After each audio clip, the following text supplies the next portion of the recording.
समर 2024 exam form भरण्यासाठी सर्वप्रथम आपण बोर्डाची वेबसाईट msbte.org.in हे पोर्टल वरती जाऊया. त्यानंतर होम पेज ओपन झाल्यानंतर आपणास खाली ऑनलाईन ऍक्टिव्हिटी मध्ये जायचं आहे. ऑनलाईन ऍक्टिव्हिटी वरती क्लिक करा. ऑनलाईन ऍक्टिव्हिटी मध्ये गेल्यानंतर MSBT ऑनलाईन ऍक्टिव्हिटी 23-24 वर क्लिक करा. त्यामध्ये तुम्हाला ह्या कर्सर वरती दिसत आहे कॅन्डिडेट लॉग इन. त्याच्यामध्ये एक्झाम फॉर्म लॉग इन या टॅब वरती जायचं आहे. युजर नेम म्हणजे तुमचा एनरोलमेंट नंबर आणि पासवर्ड तुम्हाला जे डिपार्टमेंटने दिलेला आहे तो पासवर्ड टाकायचा आहे. जर विद्यार्थ्याकडे नसेल तर त्यांनी डिपार्टमेंट मधून घ्यावे. व्हॅलिडेशन कोड टाकल्यानंतर लॉग इन करा. लॉग इन केल्यानंतर इथं अदर ऍक्टिव्हिटीज आहे. आपल्याला फक्त एक्झाम फॉर्म समर 2024 हा टॅब ओपन करायचा आहे. हा टॅब ओपन केल्यानंतर खाली एक्झाम फॉर्म समर 2024 असं लिहून आलेलं आहे. फिल एक्झाम फॉर्म वर क्लिक करा.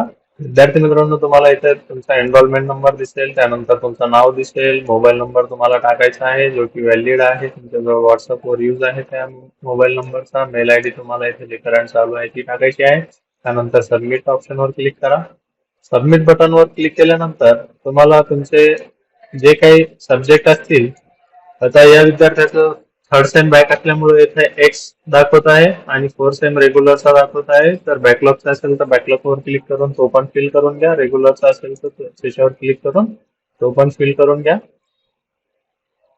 या पद्धतीने तुमचे सर्व सब्जेक्ट येतील. सब्जेक्ट आल्यानंतर इथं तुम्हाला नॉर्मल फीस मध्ये 600 रुपये आहे. लेट फीस मध्ये जेव्हा तुम्ही जर हा नॉर्मल फीस मध्ये भरला नाही तर late fees, penalty fees, super penalty fees अशा वेगवेगळ्या प्रकारच्या पेनल्टी तुम्हाला लागतील.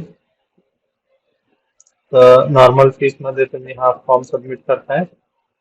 सबमिट केल्यानंतर तुम्हाला इथे क्लिक हेअर टू प्रिंट हा ऑप्शन दिसेल, त्याच्यावरती क्लिक करा. एक्झाम फॉर्म भरला गेला आहे, त्याची प्रिंट आउट काढा आणि आपल्या महाविद्यालयात कॉलेजमध्ये जमा करा. वेळेच्या आत तुम्ही जर हा आपला फॉर्म जमा केला तर तुम्हाला पेनल्टी लागणार नाही. विद्यार्थी मित्रांनो, हे व्हिडिओ बनवण्याचा एकच उद्देश आहे का तुम्हाला कोणत्याही प्रकारची लेट फीस किंवा पेनल्टी फीस लागू नये. त्यामुळं हा जास्तीत जास्त विद्यार्थ्यापर्यंत पोहोचवा.